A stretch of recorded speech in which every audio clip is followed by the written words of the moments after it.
I'm back. Let's go.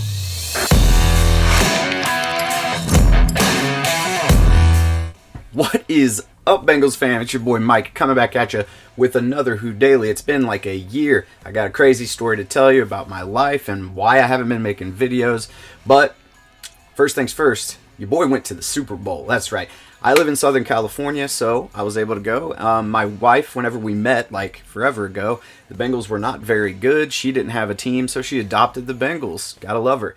And she said, if we ever go to the Super Bowl, we're going. And we're sitting there watching the game and watching the Kansas City game, and I'm losing my mind thinking, what am I even looking at? Like I'm sure a lot of you were doing as well. And I look over as time runs out, and she's already on her phone buying these tickets. It was a blast. LA doesn't deserve a Super Bowl. Those people didn't even seem to care. It was pretty crazy. But we had a great time.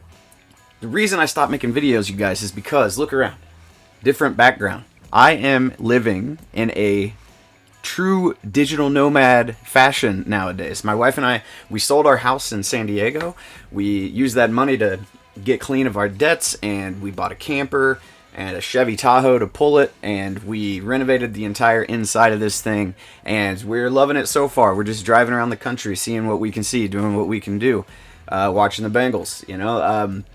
But the thing is, I took the summer to renovate the thing, did all this work, and took a hiatus from making these videos because, you know, I was renovating a camper. It was kind of a full-time gig. And as I started to think maybe I should get back into this, it was tough to come up with a good way to get back in, you know, keep making those videos. And basically, you know, I kept saying, you know what?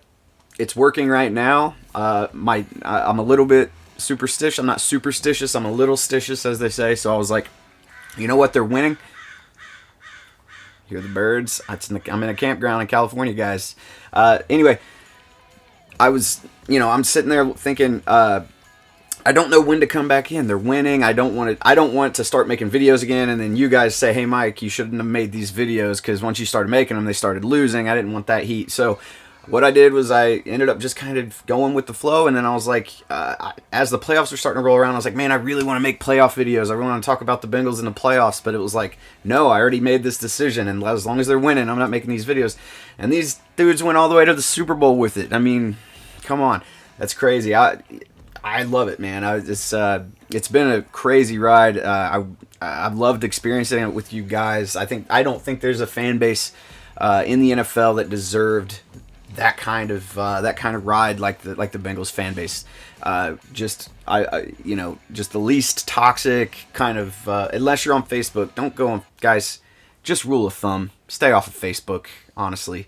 But especially if you're looking for Bengals content, those people, I see some wild stuff on there. I mean, if you just make sure not to take it seriously. But anyway, now I'm back. The season's over. I'm starting back up kind of where I started the channel about a year ago today, which is basically talking about free agency, talking about Bengals contract extensions, the players they're going to get, draft prospects. We're going to do some mock drafts this week. I'm coming up. I've been doing a bunch of research on these now that the combine's over. We can check out these athletic testing scores. Still going to be pro days for dudes that may be there for the Bengals to pick at the end of that first round. Maybe not a lot of dudes are going to be available there, but you know, we'll check that out. I'll break that down. Give you some of the same stuff I gave you last year. You know, looking into some potential lineups, what these signings might mean to the Bengals. Right now, we're going through the whole Jesse Bates saga. Right? Is he gonna re-sign long term? They just tagged him today, so Jesse Bates is the Bengals franchise tag player. That was pretty expected. I don't think you should get all any kind of worked up. I mean, look, I love Jesse Bates, I really do, but in the grand scheme of things, and I know the Bengals love to keep around their homegrown talent, right? Whenever they go draft a player and they develop them, they want to try to keep them around. In my opinion, just straight up, I think Jesse Bates is a fine player. Do I want to, as I'm building a roster, pay $15 to $17 million a year in guaranteed money to a safety?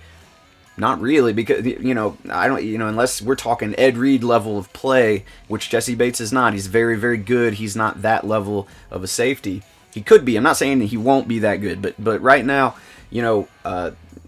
something really interesting is happening, and we'll look at this stuff as well. Speaking of Jesse Bates, this is a pretty good safety class in this draft, and looking forward a little bit to next year. Jesse Bates and Von Bell's contracts are going to be coming up, right? And so the tag will be expiring on Jesse Bates. Von Bell's original contract will be up. It may be time for the Bengals to look in the safety class. They need at least to get a backup safety. So you may be looking at safety rounds 2 or 3. Definitely I think a day 2. But in this class, I mean, look, it's deep at corner. It's not super top loaded. I mean, Derek Stingley is that dude. But the top 3 or 4 corners are going to be way, way gone by the time the Bengals pick. So we're looking at look, you guys know my strategy. If you watched my channel last year, I don't care what your roster looks like. You need to go BPA in the first round, and honestly, every round. I mean, if you're putting yourself in a position in free agency where you're going to have to fill needs on your starting roster through the draft, you're not going to like how that ends up. You want to sign solid veteran guys, and preferably guys that can step in and contribute right away in free agency. That way, if you have a Jackson Carman not working out very well or not being able to get over his injuries, you've got a dude to step in and play instead of bringing Akeem Adeniji back and getting basically the same level of play you expect out of Akeem Adeniji. So we've got a bunch of this stuff coming up, man. I just wanted to put this video out, explain to you guys where I've been.